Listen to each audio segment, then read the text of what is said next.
안녕하세요.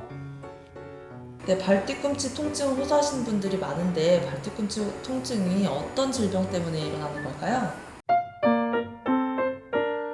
발 뒤꿈치 통증을 호소하시는 환자분들이 많아서 발 뒤꿈치 통증 증후군이라고 명명합니다. 대표적으로는 족저근막염과 아킬레스 건염이 있습니다. 족저근막은 여기 발을 보시면 발 뒤꿈치에서부터 시작해서 발가락까지 이어지는 두꺼운 결합 조직입니다. 뒤꿈치에서 시작해서 발가락 기저부까지 가서 붙잡아가는 근막입니다. 발가락을 들어 올리면 여기 튀어나오는 거 보이시죠?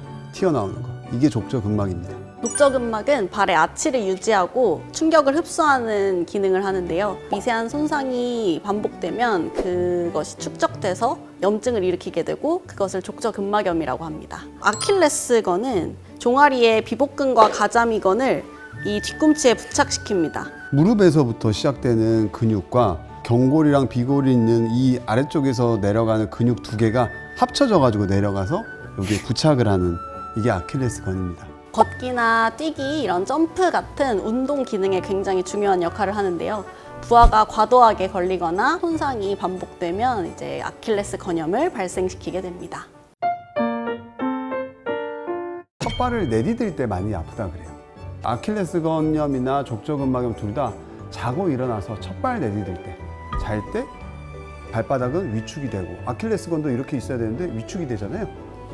단축이 된 상태로 자다 일어나서 탁 첫 발 내디딜 때 많이 아프죠. 아프지만 참고 걷다 보면 얘네들이 늘어나고 윤활액도 나오고 하면서 통증이 사라지거든요. 손상이 심해지면 뒤꿈치만 아팠던 것들이 전체적으로 다 아파지기도 하고요. 그리고 걷는 내내 아프기도 하고 여러 가지 양상을 보일 수는 있습니다. 족저근막염이나 아킬레스건 자체 부하가 증가되는 경우에 많이 발생을 하게 되는데요. 갑작스럽게 체중이 증가하는 경우도 있을 수 있고 오래 서 있는 직업 그리고 운동을 많이 하는 경우에도 발생할 수 있으며 신발 같은 것도 이제 갑자기 바닥이 얇거나 딱딱한 신발 같은 거 신는 경우도 생깁니다. 그리고 이제 비복근이라고 하는 근육과 가자미근의 불균형, 위축 그리고 나이가 들면서 이제 근육의 탄력이 떨어지면서도 생길 수 있고 그리고 해부학적 구조로 이제 평발이라고 하는 경우도 생기고 요족이라고 하는 경우에도 이제 이런 경우가 잘 생깁니다. 평발은 우리가 땅을 디딜 때 뒤꿈치를 딱 땅에 딛고 쫙 걸을 때 이 아치가 못 견디고 무너지기 때문에 유연한 발이거든요, 평발은. 그러면서 여기가 무너지는 거죠. 그러면 길이가 길어지니까 많이 당겨져서 손상이 가겠죠. 요족 같은 경우는 우리가 걸을 때 딛고 전체가 닿았다가 앞으로 차고 나갈 때 이 발가락이 제껴지면서 족저근막을 쫙 잡아 당겨요. 그러면서 얘가 확 올라가야 되는데 요족이라는 발 자체가 딱딱하다 보니까 잘 안 움직여져. 아킬레스건은 과긴장되어 있고 족저근막은 단축이 되어 있기 때문에 이게 잘 안 되는 거죠. 우리가 윈드리스 메커니즘이라고 하는데 이게 잘 안 돼요. 그래서 약간 차이는 있지만 어쨌든 요족, 평발 둘 다 족저근막염이나 아킬레스 건염을 유발할 수 있습니다. 임상적 증상과 신체 진찰로 진단을 하게 됩니다. 다양한 증상들이 있기 때문에 발꿈치 통증, 종아리 통증 이런 것들을 먼저 저희가 확인을 하고요. 통증의 발생 양상이나 원인을 분석을 하게 됩니다. 엑스레이나 초음파 같은 영상 검사를 추가적으로 할 수 있는데요. 그렇게 되면 손상 부위나 염증의 정도를 더 정확하게 알 수 있습니다. 발 뒤꿈치가 아프다고 해서 다 족저근막염이나 아킬레스 건염이 아니기 때문에 병원에 내원하셔서 전문의의 진료를 받아보시는 것이 가장 정확할 것 같습니다.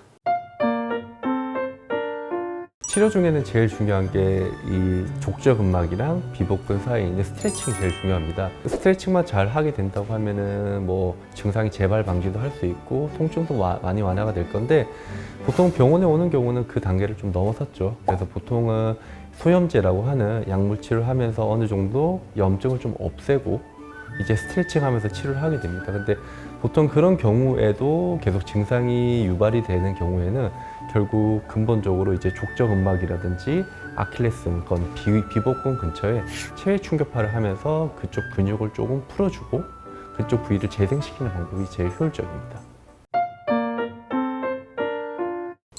제일 중요한 예방법은 스트레칭입니다. 발가락을 들어 올릴 때 이렇게 족저근막이 잘 보이잖아요. 열심히 스트레칭을 해줘야 되는데 아픈 건 여기지만 여기를 스트레칭 하는 게 아니에요. 여기를 스트레칭을 열심히 해줘야 돼. 그래서 여기가 늘어나서 여기가 덜 당겨지게 이런 식으로 하다 보면 환자분들 중에 나 엄지가 너무 아팠어요 원장님. 그래서 이제는 제가 진료실에서 공을 줍니다. 골프공을 딱 바닥에 놓고 발가락을 들은 상태에서 열심히 밟으라고 합니다. 이렇게 아주 쉽게 할 수 있는 스트레칭이니까 열심히 따라해 보시면 도움이 될 것 같고, 족저근막이랑 아킬레스건 두 가지를 같이 할 수 있는 스트레칭, 좋은 스트레칭이 있거든요. 보죠.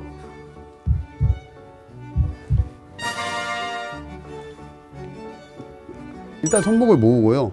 발을 11자로 만들어요. 그 다음 이마를 대세요. 이마를. 그 다음에 허리를 이렇게 쭉 집어여세요. 그리고 뒤꿈치를 쭉 뒤로 빼주면 이게 제일 아킬레스건 스트레칭에 도움이 되고 발바닥 족저근막 스트레칭까지 같이 되는 거예요. 이렇게 하면. 근데 이렇게 하는 사람이 있어요. 이렇게. 이런 건 매우 단축이 많이 되어 있는 사람들이 이렇게 되거든요. 가능하면 11자로 만들어가지고 뒤로 쭉 빼주면 좋아요. 이거는 이제 족저근막을 예방하는 스트레칭이고, 아킬레스건에 대한 좋은 예방 운동이 있습니다. 무릎을 핀 상태에서 들었다 내렸다 들었다 내렸다 계단에서 하시면 되겠죠. 또 한 가지 방법은 무릎을 구부려서 또 하는 거예요. 생각보다 좀 어려울 수 있는데 구부려서 하는 거예요. 아킬레스건은 무릎에서 시작되는 게 있고 그 아래에서 시작되는 게 있거든요. 그래서 두 가지를 구분해서 운동을 둘 다 시켜주는 거죠. 그리고 발의 형태가 조금 특이한 아까 전에 평발이나 요족이 있는 분들은 맞춤 깔창을 해야 돼요. 깔창이라는 건 기본적으로 자기 발이랑 딱 맞아야 돼요. 부하가 많이 걸리는 것들을 딱 맞게 맞춰서 부하를 다 분산시켜 줘야 되거든요. 근데 기성품 하면 되겠어, 안 되겠어? 안 되죠. 그래서 병원에서 하는 맞춤 깔창 딱 찍어서 가서 만드는 깔창이 있어요. 그래서 그런 것들도 도움이 될 수 있습니다. 조기 진단과 정확한 치료가 필수적입니다. 환자분들이 집에서 꾸준한 스트레칭과 그리고 바른 생활 습관을 유지하시는 것도 매우 중요합니다. 더 궁금하신 것이 있으면 댓글로 남겨주시고요. 구독과 좋아요도 부탁드리겠습니다. 감사합니다. 감사합니다.